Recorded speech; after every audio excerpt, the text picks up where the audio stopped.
28 joueurs ont été convoqués, 28 pour avoir la possibilité justement en fonction des indisponibles et indisponibilités qui peuvent survenir, et on y est un petit peu confronté actuellement avec des interrogations sur deux joueurs, Sadio Mané et Diafra Sakho. Alors, le premier cas, c'est-à-dire Sadio Mané. Sadio Mané, c'est une blessure, je dirais, si on peut la dénommer comme ça, ponctuelle. C'est-à-dire qu'à l'occasion de son match, c'était contre Arsenal, il a eu un problème à l'insertion du mollet, donc quasiment derrière le genou, un problème musculaire avec une petite lésion musculaire. Donc on a enclenché le processus de rapprochement par le biais du professeur, notre docteur, avec le docteur du club de Southampton, et les mesures qui ont été prises, c'est d'abord du repos et ensuite des soins qui commenceront et qui ont commencé en Angleterre,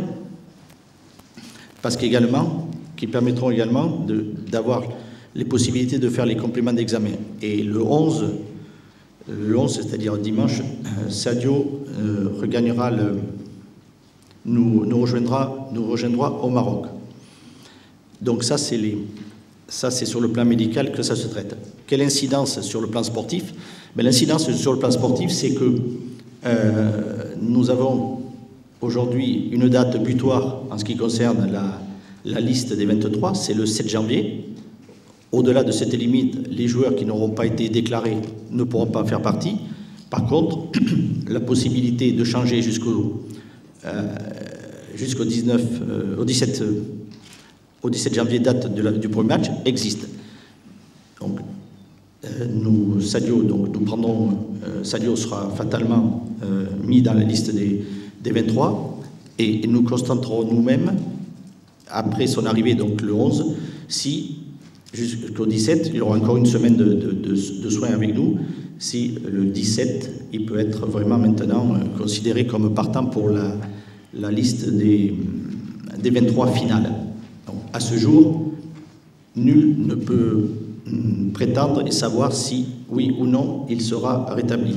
Ça, c'est d'abord par les échanges médicaux, et en plus, les échanges que j'ai avec le joueur, d'abord parce que son envie est réelle à chaque fois qu'il m'appelle, et dans la mise en place de son arrivée le dimanche avec nous.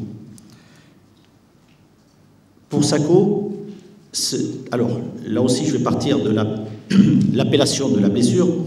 Ce n'est pas une blessure ponctuelle, c'est une blessure récurrente, mais qui n'a pas subi, comme ça peut être dit lors de sa venue avec nous, c'est quelque chose qu'il a malheureusement déjà connu au mois d'août avec son club, parce qu'il a un problème structurel à son dos, sur la colonne vertébrale, qui lui occasionne tous ces désagréments.